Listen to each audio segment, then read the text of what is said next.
నేను రాత్రి పడుకుంటున్నాను అనుకోండి, 11 మాటలు శివనామం చెప్పి నాకు నిద్ర పట్టాలని ప్రార్థన చేసి పడుకోవాలి.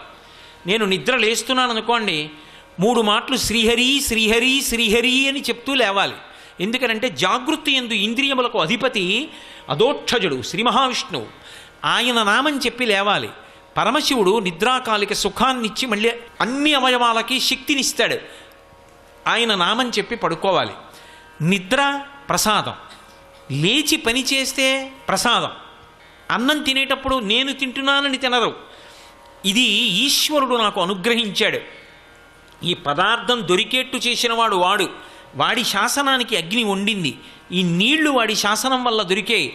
నేను తింటే రుచి వాడి అనుగ్రహం. లోపలికి వెళ్ళిపోయిన తర్వాత అన్ని పదార్థాలు కలిసిపోయినా వాడు అగ్ని రూపంలో ఉండి పచనం చేస్తున్నాడు, శక్తిగా మారుస్తున్నాడు. కాబట్టి వాడికి చెప్పి తింటాను. యజ్ఞం కింద తింటానని 3 మాటలు నీతి మెతుకులు పట్టుకుని నాలిక మీద పట్టుకుని నోట్లో వేసుకుంటారు. చొక్కా బనీను లేకుండా తినడానికి కారణం అది. చొక్కా బనీను ఉందనుకోండి, ఉంటే ఎలా పుచ్చుకుంటారు? హవిస్సు అగ్నిహోత్రంలో పురుషుడికి అధికారం ఉండదు. అందుకని తీసి ఉత్తరీయం 1 వేసుకుని 5 మాటలు స్వాహాకారంతో నాలిక మీద పెట్టుకుని పంటితో నవలకుండా లోపలికి మింగుతాడు. ఇప్పుడు ఆయన జన్మ తరించింది. ఆయన ఎక్కడున్నాడో అటువంటి వాడి వలన ఆ ఇల్లు వంశం వృద్ధిలోకి వస్తాయి. బని నిన్ను కాపాడుతుందా, చొక్కా కాపాడుతుందా? ఇది కాపాడుతుంది. దీని విలువ తెలుసుకున్నాడు. దాని ముందు నీ బనీని ఎంత, నీ చొక్కా ఎంత? ఆచారకాండ అందుకొచ్చింది, ఉత్తినే రాలేదు. కాబట్టి ఇప్పుడు అలా తిన్నాడు. ఏదో పని మొదలెడతాడు, ఈశ్వరుడికి చెప్తాడు. పని పూర్తయింది, ఈశ్వర మీ అనుగ్రహం, పని పూర్తయింది అంటాడు. ఇప్పుడు అసలు ఆయన జీవితంలో ప్రసాదం కానిది ఏదుంది? ఆఖరికి మృత్యు వచ్చి కబళించేస్తోంది. ఈశ్వర మీ అనుగ్రహంతో ఇన్నేళ్లు శరీరంలో ఉన్నా, కొడుకుల్ని చూశా, కోడళ్ళని చూశా, కూతుళ్ళు, అల్లుళ్ళు, మనవలు, ముని మనవలు చూశా. మీ అనుగ్రహంతో ఏదో బ్రతికున్నన్నాళ్ళు మీ గురించి చెప్పుకున్నా. ఇది వదిలిపెట్టేస్తున్నాను, ఈ తోలుతిత్తి మీ పాదపంజరంలోకి వచ్చేస్తున్నాను. ఎక్కువ ఆయాసం లేకుండా విడిపించేయండి అని నమస్కరించి దీన్ని కూడా ప్రసాదంగా వదిలిపెట్టేస్తాడు. ఇప్పుడు అసలు జీవితమే ప్రసాదం. ఇప్పుడు ఆ ప్రసాద బుద్ధితో అనుభవించినంత కాలం ఈశ్వరుడి అనుగ్రహం ఉంటుంది. ప్రసాద బుద్ధి పోయింది, ఇదంతా నాదే, తొలగిపోతుంది. ఆవిడ నీదేగా, ఏది సంపాదించి చూస్తాను, ఏది నిలబెట్టుకో, ఏది ఈ గుణములను సంతరించుకో, కీర్తి సంపాదించుకో చూస్తాను అంటుంది ఆవిడ. చిన్న వైక్లభ్యం ఒకటి వచ్చిందనుకోండి, అక్కడతో అయిపోయిందంతే. కంఠంలో జీర వచ్చిందనుకోండి, గట్టిగా మాట్లాడితే కంఠంలో పోటు వస్తోంది. ఏం మాట్లాడతాడు? అయిపోయిందా అక్కడతో కీర్తి? బతికున్నంత కాలం ప్రతిరోజు వాక్సుమములను సమర్పించాడు. దేనివల్ల? ఇది ఆవిడ ప్రసాదం అని చెప్పుకున్నాడు. ఆవిడ అనుగ్రహం నా చేత చేయించిందని చేశాడు. ఆఖరి ఊపిరి వరకు ఆవిడ చేయిస్తూనే ఉంటుంది.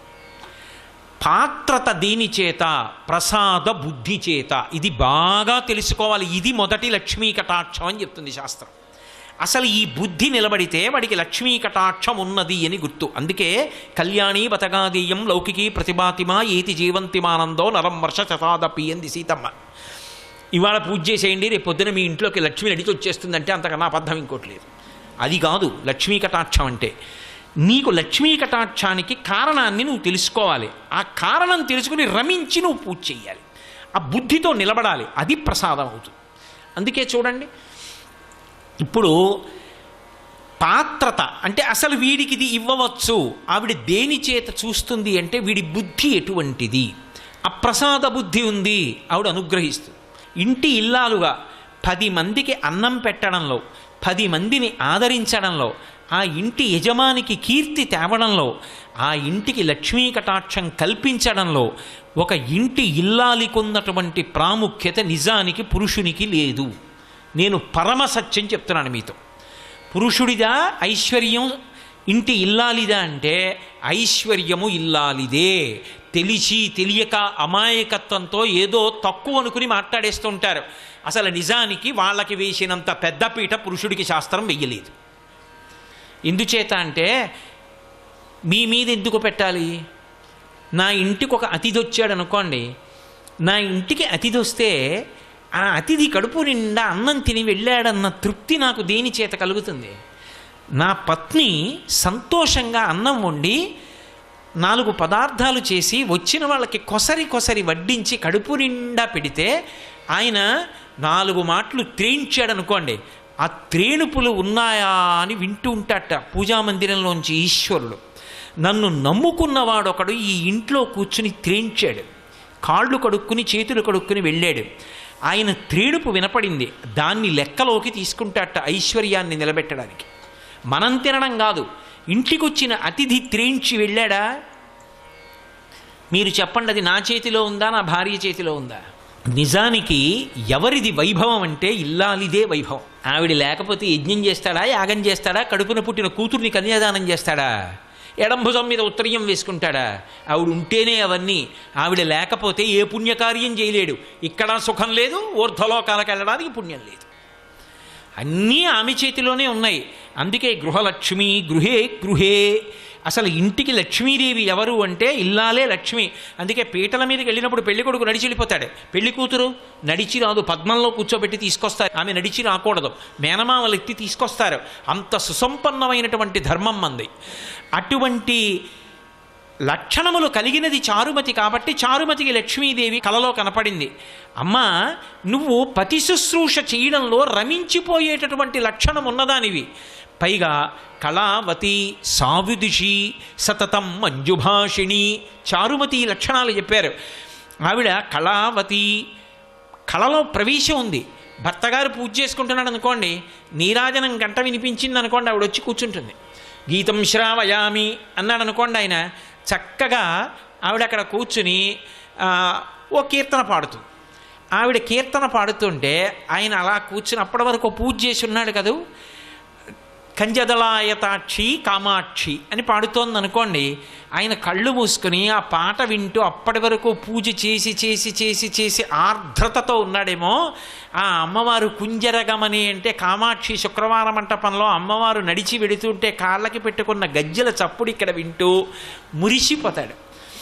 ఇప్పుడు కళావతి ఆవిడకో పాట వచ్చు, పాడింది. ఆవిడికి వీణ వాయించడం వచ్చు, ఇవాళ పాట పాడింది, రేపు వాద్యం ఘోషయామి కాసేపు వీణ వాయిస్తుంది.